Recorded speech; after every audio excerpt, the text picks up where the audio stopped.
زید صاحب بیان سامنے آیا گرپت سنگھ پنو کا، جو کینیڈا کے اندر ہوتے ہیں سکھ رہنما. انہوں نے آپ کو معلوم ہے کہ ان کی طرف سے دیا گیا پیغام جو ہے وہ سکھوں میں مقبولیت بڑی حاصل کرتا ہے، چاہے وہ کسانوں کی تحریک ہو، چاہے وہ سرکاری اداروں میں کام کرنے والے ہوں.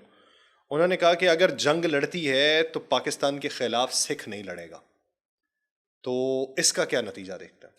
دیکھیے، یہ اللہ تعالیٰ کی طرف سے ایک اسٹریٹجک اثاثہ اللہ تعالیٰ آپ کو دے رہا ہے. ایسا نہیں ہے کہ تمام سکھ پاکستان کے خلاف جنگ نہیں کریں گے. بہت بڑی تعداد انڈین آرمی میں سکھ یونٹس کی ہے، سکھ ریجیمنٹس کی ہے جو لڑیں گے. لیکن بہت بڑی تعداد میں سکھوں کی ایسی بھی ہے جو پاکستان کے حق میں پاکستان کے خلاف کبھی جنگ نہیں کریں گے، اور بلکہ پاکستان کے لیے جاسوسی کریں گے، پاکستان کے لیے اندر سیبوٹاج کریں گے، سبورجن کریں گے، نقصان پہنچائیں گے. ان کا تو قبلہ ہے نا سر. اور پچھلے دنوں آپ نے دیکھا کہ بھارتی فوج کے اندر بغاوت ہوئی اور سکھوں اور ہندوؤں کی آپس میں لڑائی بھی ہوئی، کئی سکھ افسر اور جوان مارے بھی گئے. یہ سب کچھ ہوگا بھارت کے اندر. یہ جو جنگ میں آپ جو سناریو ہو رہا ہے، کچھ آپ تھوڑا سا ایک میں چاہوں گا کہ آپ مجھے 2 منٹ دیں. یہ جو سناریو میں دیکھ رہا ہوں اس وقت پاکستان اور انڈیا کے درمیان جو ہو رہا ہے، نریندر مودی پاگلوں کی طرح پاکستان کے خلاف کوئی جنگی کارروائی کر کے اپنا کوئی سیاسی فائدہ لینا چاہتا ہے. پلوامہ کے بعد جس طرح انہوں نے الیکشن جیتا تھا، یہ اسی طرح کی کوئی کارروائی کرنا چاہتے ہیں. مگر انڈین آرمی جانتی ہے کہ ہمارے پاس ایک بڑی وائڈ سکیل کنونشنل جنگ لڑنے کے لیے وہ تیار نہیں تھے. ان کے انڈین آرمی کے ایک جنرل کو سیک کیا انہوں نے اسی بات پہ کہ اس نے اعتراض کیا تھا کہ آپ چھوٹی موٹی لڑائی کر لیں کشمیر میں، اگر آپ نے وائڈ سکیل انگیجمنٹس کی تو ہمیں نقصان زیادہ ہوگا. پاکستان تیار ہے، پاکستان کے ڈیفنسز اسٹرانگ ہیں، ہم مارے جائیں گے. اس کو سیک کر دیا انہوں نے. جو موہن بھگوت ہے، جو آر ایس ایس کا ہیڈ ہے، اس نے نریندر مودی سے ملاقات کی ہے خاص طور پر جا کے، بڑا اس کو انڈر پریشر لایا. وہ اصل میں انڈیا پر حکومت مودی نہیں کرتا، موہن بھگوت کرتا ہے. موہن بھگوت نے مودی سے کہا ہے کہ اگر تم نے پاکستان کے خلاف ڈیلیور نہیں کیا تو میں تم کو پرائم منسٹرشپ سے ہٹا کر یوگی کو پی ایم بنا دوں گا. یہ بہت بڑی بات ہے. یوگی از دا نیکسٹ ان لائن. وہ بالکل پاگل یوگی آدتیہ. یوگی، وہ جو گنجا جو ہے، وہ جہاں پہ اورنج رنگ کے کپڑے پہنا رہتا ہے، وہ نیکسٹ ان لائن ہے پرائم منسٹر کے لیے. اس نے اپنی لابنگ کر لی ہے موہن بھگوت کے ساتھ. وہ زیادہ ہارش ہے. یہ جو بلڈوزر جسٹس شروع ہوا ہے پورے انڈیا میں، یوگی نے شروع کیا ہوا ہے. سب سے زیادہ یہ ایکچولی خون پینے والا ایک درندہ ہے جو مسلمانوں سے شدید نفرت کرتا ہے. وہ چیف منسٹر ہے، آلریڈی لگا ہوا ہے سارے. اس کو یہ پرائم منسٹر بنانا چاہتے ہیں مودی کی جگہ پر. سو اس وقت انڈیا کے اندر بھی سیریس پاور سٹرگل ہے.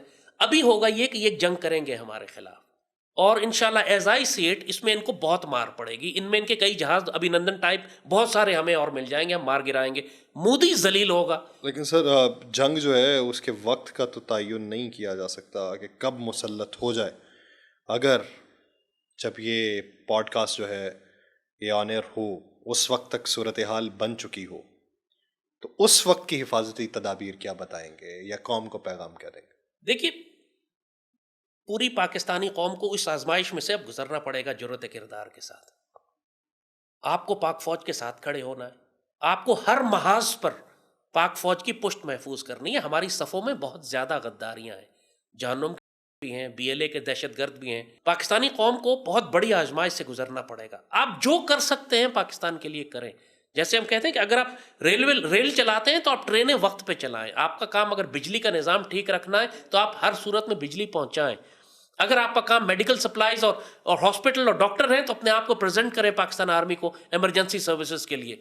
آپ اگر کسان ہیں تو خوراک اگائیں اور اپنے پاس خوراک کو اسی طرح فصل اگاتے رہیں تاکہ ملک میں خوراک کی کمی نہ ہو.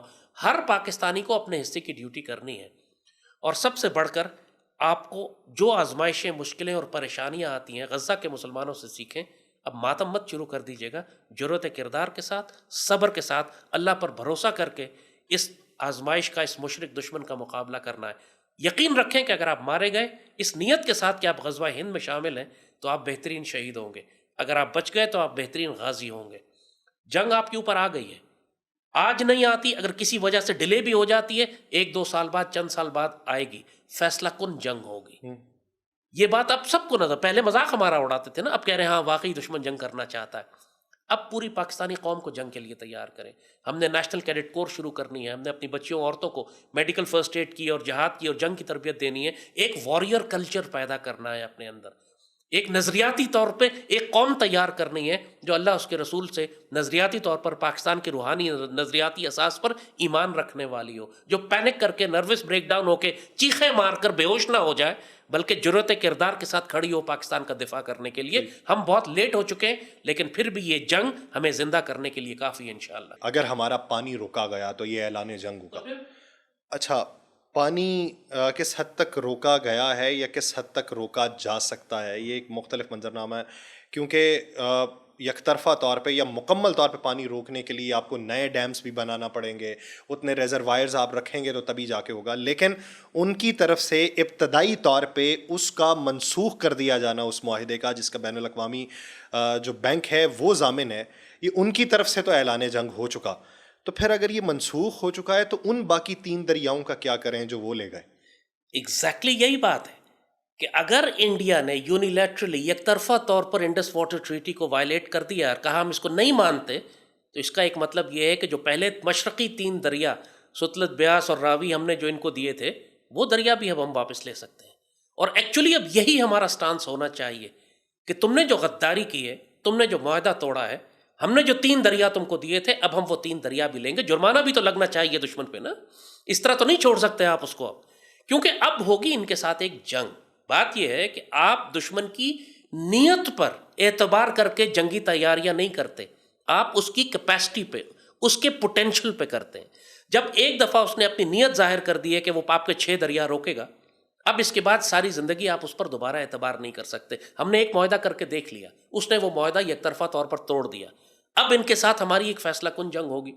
اب جب جنگ ہوگی، اور ہم یہ کہہ چکے ہیں کہ پانی پر جنگ ہوگی، پانی ریڈ لائن ہے، کسی صورت میں ہم برداشت نہیں کریں گے، تو پھر ہم کو اس بات کا انتظام کرنا ہے کہ آئندہ قیامت تک وہ ہمارا پانی نہ روک سکے۔ تو ہمیں ضامنوں کے پاس نہیں جانا چاہیے؟ ضامن دنیا میں کہیں ہے اس وقت؟ کیا فلسطین پر کوئی ضامن ہے؟ کیا یوکرین پر کوئی ضامن ہے؟ کیا دنیا کا نیا نظام ہم کو نظر نہیں آ رہا کہ گلوبل آرڈر کولیپس کر چکا ہے، اب صرف طاقت کا زور چل رہا ہے؟ پوری دنیا میں انٹرنیشنل کورٹ آف جسٹس یا ہیومن رائٹس یا یونائٹڈ نیشنز نے فلسطین میں جو جینوسائیڈ ہو رہا ہے 1.5 سال سے، پوری دنیا میں کوئی طاقت ہے جس نے اس پر آواز اٹھائی ہو یا اس کو روکنے کی کوشش کی ہو؟ کون سا ضامن؟ یہاں صرف ایک ضامن ہے، آپ اللہ پہ بھروسہ کر کے اپنی تلوار پر بھروسہ کریں۔ دنیا میں ایسے ہی ہو رہا ہے، جب تک ہم بھیک مانگتے رہیں گے اقوام متحدہ سے اور سیکیورٹی کاؤنسل سے، اسی طرح ہم ذلیل ہوتے رہیں گے جیسے مسلم دنیا ہو رہی ہے۔ جب ہم جہاد کا راستہ اختیار کریں گے، تلوار کا راستہ اختیار کریں گے، دنیا عزت دے گی آپ کو۔ موجودہ سیاسی قیادت یہ پریشر لے سکتی؟ آپ مجھے بتائیے، جن کے سارے اثاثے ملک سے باہر رکھے ہوئے ہوں، جن کی دولت ملک سے باہر رکھی ہوئی ہو یہودیوں کے پاس اور انگلینڈ میں اور امریکہ میں اور دبئی میں، وہ کیا مغربی طاقتوں کے خلاف کھڑے ہوں گے؟ لیکن سر، آپ کا یہ موقف جو ہے یہ ملک کی کمزوری، ملک میں تقسیم کا عنصر بھی نمایاں کرتا ہے۔ تقسیم کا عنصر ہو یا کمزوری کا، یہ حقیقت ہے، فیکٹ ہے کہ ہمیں مضبوط ڈنڈے والی سرکار کی ضرورت ہے۔ یہ موجودہ قیادت ہماری، اس نے جنگ نہیں دیکھی ہوئی،